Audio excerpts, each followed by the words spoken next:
उनकी वृत्ति भेड़ियों जैसी है, मारना खाना लूटना। और जो सनातनी परंपरा है वो अहिंसक वृत्ति है, गाय जैसा स्वभाव, साधु स्वभाव में जीना चाहते हैं, अशांति में नहीं जीना चाहते हैं। तो विपरीत परिस्थिति में कैसे भक्त रहे, नहीं रहता है। भक्त कभी कभी भगवान की लीलाओं का चिंतन करके हंसता है। जैसे नंदनंदन श्याम सुंदर एक दिन एक गोपी के यहाँ माखन चोरी करवे गए। माखन चोरी करवे गए, घर में घुस गए अंधेरे में, तो कुछ खटपट हुई तो उसकी सास बोली कि अरे घर में कौन घुस गया है। गोपी को तो पता लग गया, क्योंकि उसकी इच्छा थी कि किसी दिन गोपाल जी मेरे घर आवे, माखन का भोग लगावे, मेरे अंगना में आओ नंदलाल, आओ गोपाल, दर्शन की प्यासी गुजरी आज्ञा। आपके दर्शनों की प्यासी हूँ, कई दिन बीत गए रहते रहते, बहुत दिन से आपकी प्रतीक्षा कर रही हूँ, मेरी गलियों में कभी नहीं आया, इधर आया करो। उसका मनोरथ पूर्ण करने के लिए ठाकुर जी छोटे से चले जाते हैं। तो सास को तो कुछ पता नहीं था, लेकिन सास जब आई तो ठाकुर जी कोने में छिप के खड़े हो गए। और बुढ़िया आई तो मैंने छौंक लगाया, घी में मिर्च डाल के, अब वो धांस जब उड़ी तो ठाकुर जी को खांसी आ गई। अब खांसी आ गई तो मारा बुढ़िया बोली के घर में कौन घुस गई, कौन खांस रहा है। अब वो तो सोटा लेके आई, अब सोटा लेके आई, ठाकुर जी बोले अब तो मान लो गड़बड़ है। तो ठाकुर जी फिर वहां से दिगंबर वेश है ठाकुर जी का, करदरी घंटी बंधी हुई है, यशोदा मैया ने गौर पंख धारण किए हुए हैं, टिकली कंठ में मुक्ता माला, चरणों में नूपुर बांधे हुए हैं। ऐसी सुंदर छवि ठाकुर जी भाग रहे हैं। इसको देख करके भक्तों को हंसी आएगी।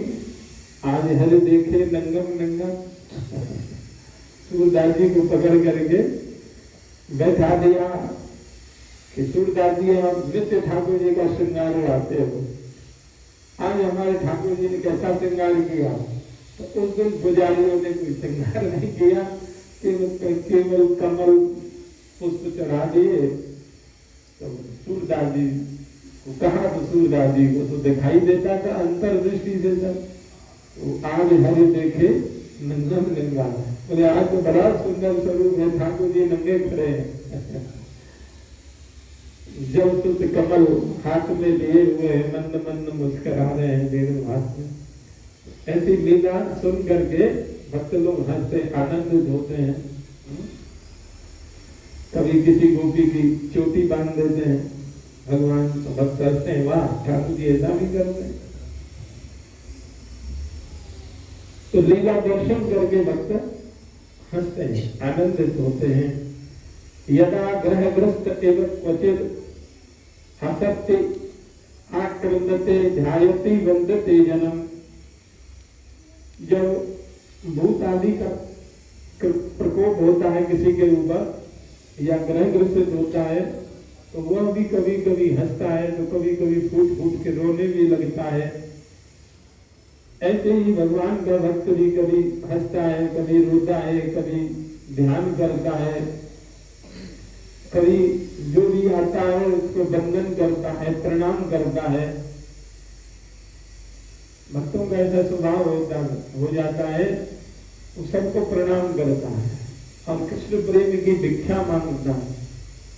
कई भक्तों को हमने देखा, वो सब संतों को चरणों में गिर गिर करके याचना करते थे, आप हमको नाम प्रेम दे दिए, कृष्ण प्रेम दे दीजिए, नाम में रुचि हो जाए ऐसा आप कृपा कर दीजिए। रो रो करके याचना करते और गदगद वाणी हो जाते। ऐसे कई भक्तों को देखा तो याचना करते हैं, भिक्षा मांगते हैं। मांगना चाहिए। अब तो कृपा करो सब संत, ऐसा पद है एक बड़ा सुंदर।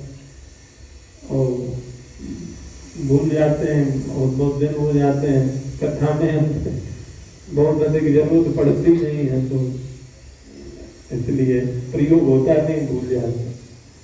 बड़ा सुंदर पद है। तो संतों से कृपा की याचना करते हैं कि हमारा भक्ति में मन लगे, हमारा कथा में रुचि हो जाए, नाम में रुचि हो जाए, धाम में श्रद्धा हो जाए, संतों में श्रद्धा हो जाए।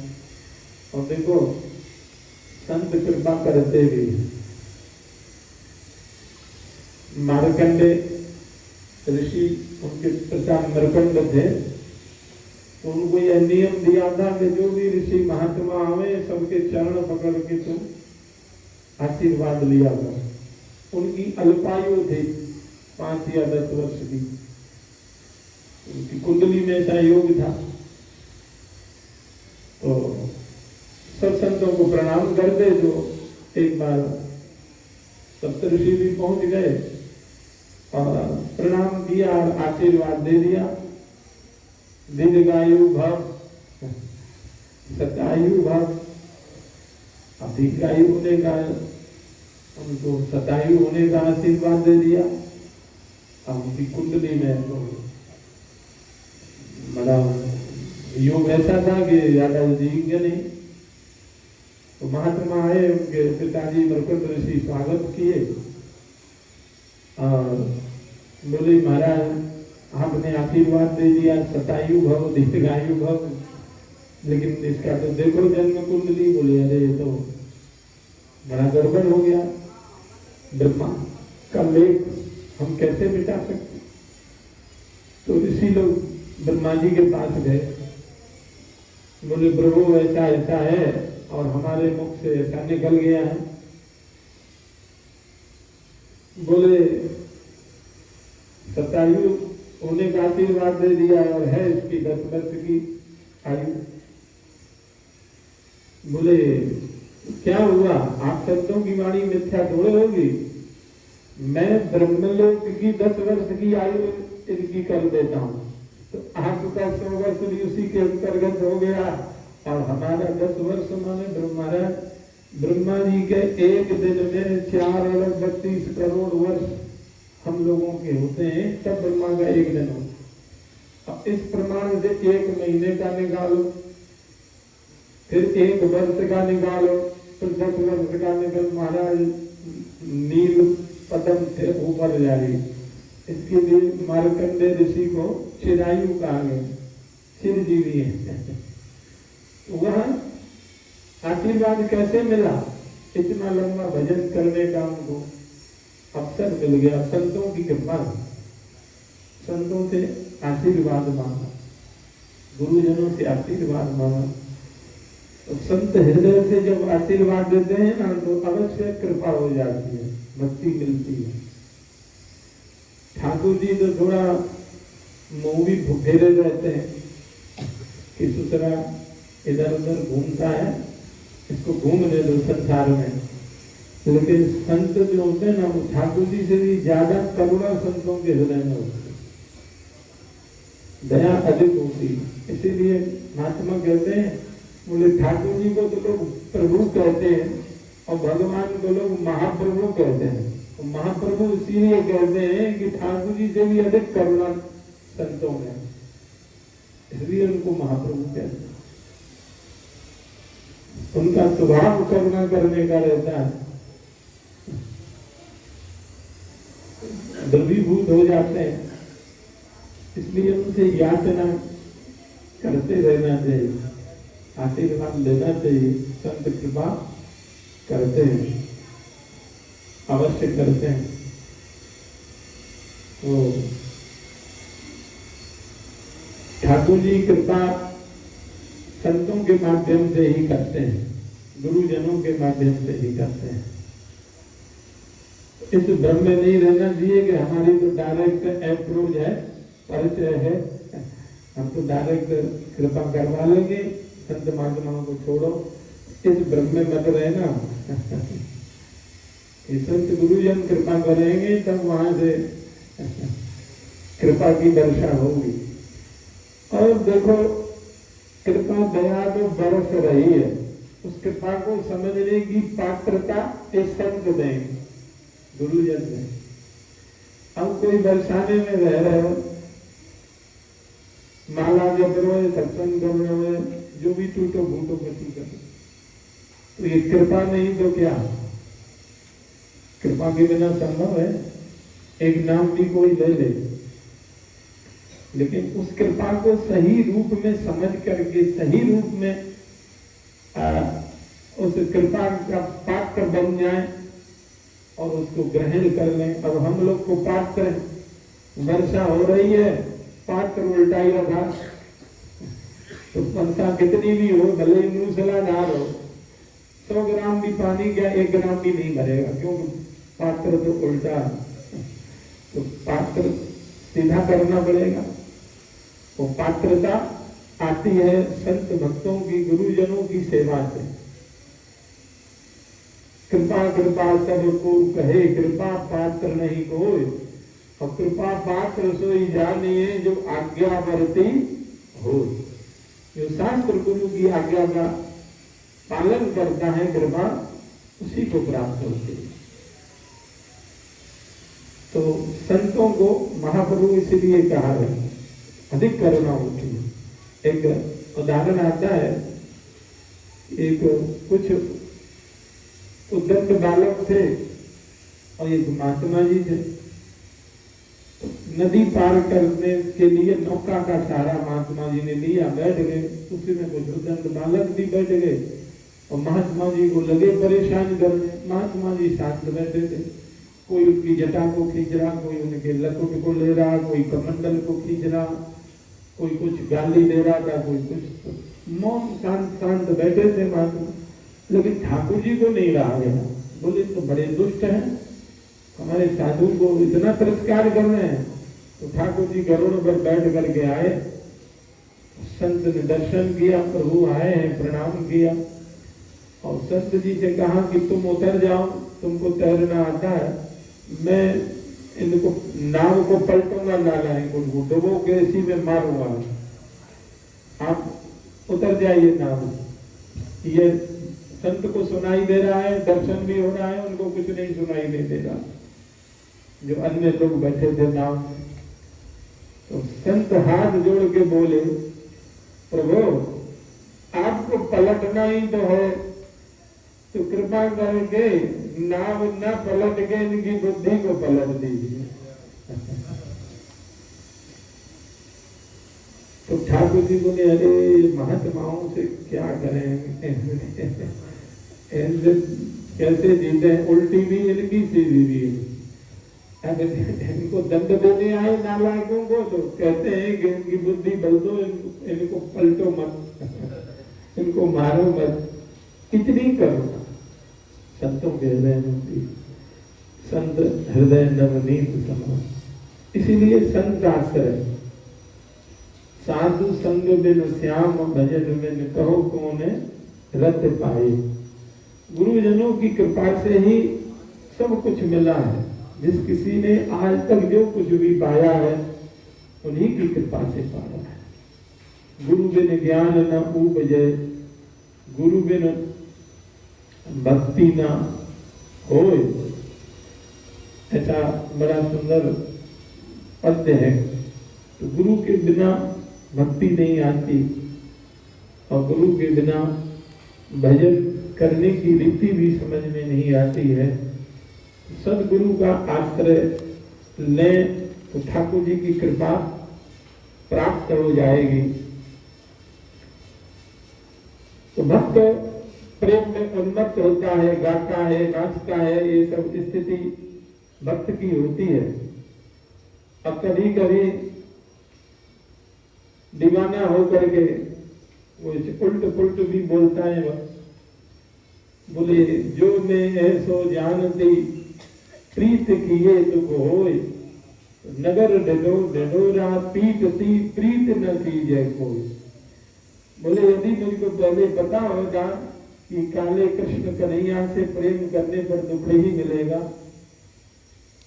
तो मैं तो नगर ढढोरा पिटवा देती कि इससे कोई प्रेम नहीं करना, इससे प्रेम करना बड़ा खतरनाक है।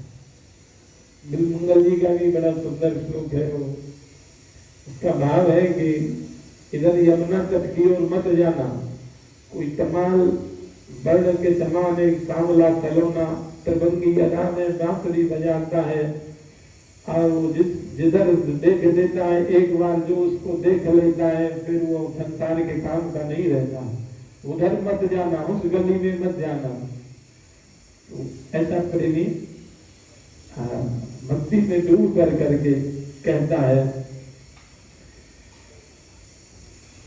तो जिसकी भक्ति की जाती है या जिसमें प्रेम होता है अपने आराध्य इष्ट में, वह भक्त और भगवान को दोनों को एक कर देती है भक्ति। जीव भगवान का अंश है, भगवान का स्वरूप है, भगवान को छोड़ करके वह रह नहीं सकता। भगवान के बिना कैसे रहे? कोई कहे कि समुद्र के बिना लहर, समुद्र होगा तब न लहर समुद्र में होगी। मिट्टी के बिना धूल, पृथ्वी के बिना धूल कहाँ से आई? पृथ्वी से आई। समुद्र से ही समुद्र की लहरें आएंगी। अग्नि के बिना चिंगारी नहीं होती है, अग्नि होगी तो अग्नि का स्फुलिंग में चिंगारियां प्राप्त होंगी, दिखाई देंगी।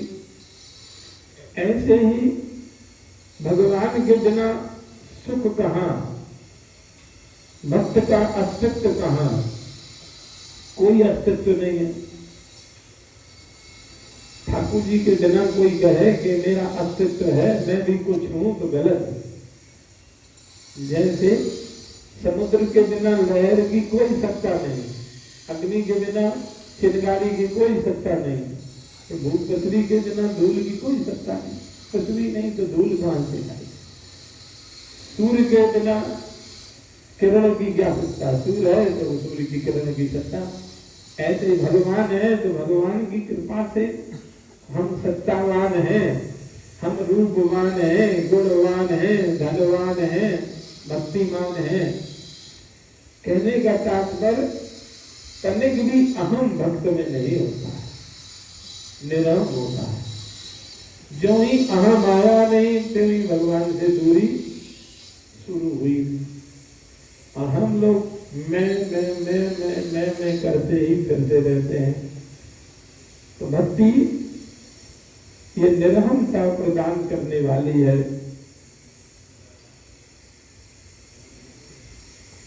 कहते हैं स्तब्ध भाव जो है, चैतन्य महाप्रभु को भी ऐसे ही हो जाता था, जड़वत हो जाते थे नाचते नाचते। कभी सभी जो भगवत प्रेमी भक्त हुए हैं ऐसे मत्तता, स्तब्धता, आत्मा रामता उनको प्राप्त हो जाती है।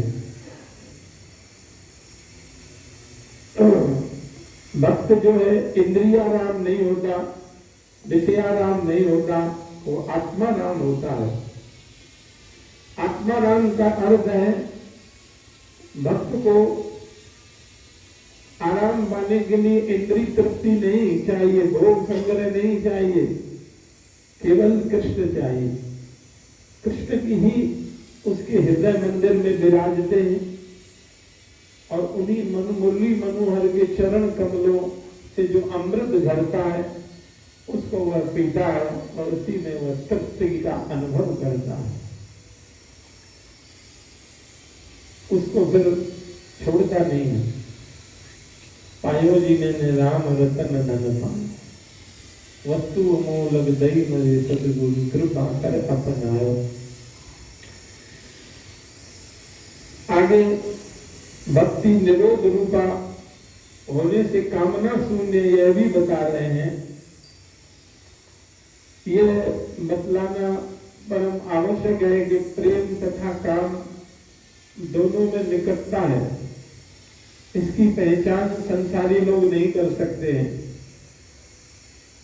उड़िया बाबा कहते थे प्रेम और काम में बाल बराबर अंतर है। इसको पहचानना थोड़ा कठिन होता है। श्याम और काम का रंग एक है। श्याम के ही पुत्र काम है, प्रद्युम्न जी श्री कृष्ण के पुत्र हैं। कामदेव ही तो प्रद्युम्न बने, दोनों पिता पुत्र है, इसलिए दोनों का श्याम वर्ण है, दोनों सुंदर है। अब इनका जो व्यावर्तक लक्षण है, व्यावर्तक माने जो अलग करता है काम और प्रेम को, वो क्या है उसका जानना बहुत आवश्यक है। बोले सन कामय मानो निरोध रूपत्वात्। बोले वह प्रेम भक्ति कामना युक्त नहीं है, कामना वाली नहीं है, क्योंकि वह निरोध रूपा है, अकाम्य सा। प्रेम का मार्ग प्रियतम को सुख पहुंचाना है और काम का मार्ग जो है वो स्वयं को सुख पहुंचाना है। काम में स्वसुख सुखदा भाव रहता है, हम सुखी रहें, और प्रेम में तत्सुख सुखदा भाव, श्री कृष्ण प्रसन्न हो, यही अंतर है। बाकी स्वरूप दूर से एक जैसा लगता है, दोनों का एक जैसा, क्यों कृष्ण के पुत्र हैं। अब कृष्ण के पुत्र तुम बन जाओ, कृष्ण की शरणागत हो जाओ, तो फिर कामदेव भाई बन जाएगा। भाई को भाई थोड़े मारता है, तो प्रेम करेगा। यानी अपने भाई को कोई परेशान नहीं करना चाहता, और भाई बनते नहीं है हम तो काम को अपने बल से नष्ट करना चाहते हैं। श्री कृष्ण के हो जाओ तो फिर तो भर्जता कथिता दाना प्रायो बीजाय निश्चिते। वहां 10वें स्कंद में ये श्लोक आया है, मैया वेशित ध्येयाम काम कामाय कल्पते भर्जता क्वथिता दाना प्रायो बीजाय निश्चिते। बड़ा सुंदर श्लोक है कि जिसका मुझ में मन बुद्धि लग गया है, बोले वहां काम की कल्पना भी नहीं करना चाहिए।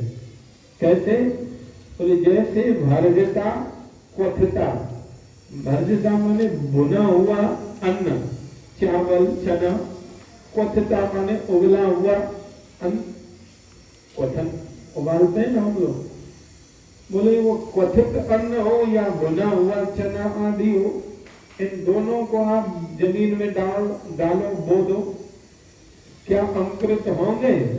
बोले नहीं होंगे, वो बीज अंकुरित नहीं होंगे, क्योंकि उनकी अंकुरण शक्ति समाप्त हो गई।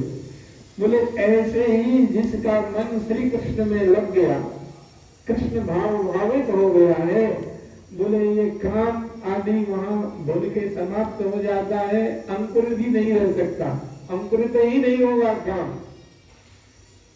और अंकुरण हो रहा है काम क्रोध आदि लोग विकारों का, तो बोले अभी कृष्ण में मन नहीं लगा, कृष्ण में प्रीति नहीं हुई, कृष्ण चिंतन नहीं हो रहा, इसलिए वह काम का अंकुर होगा।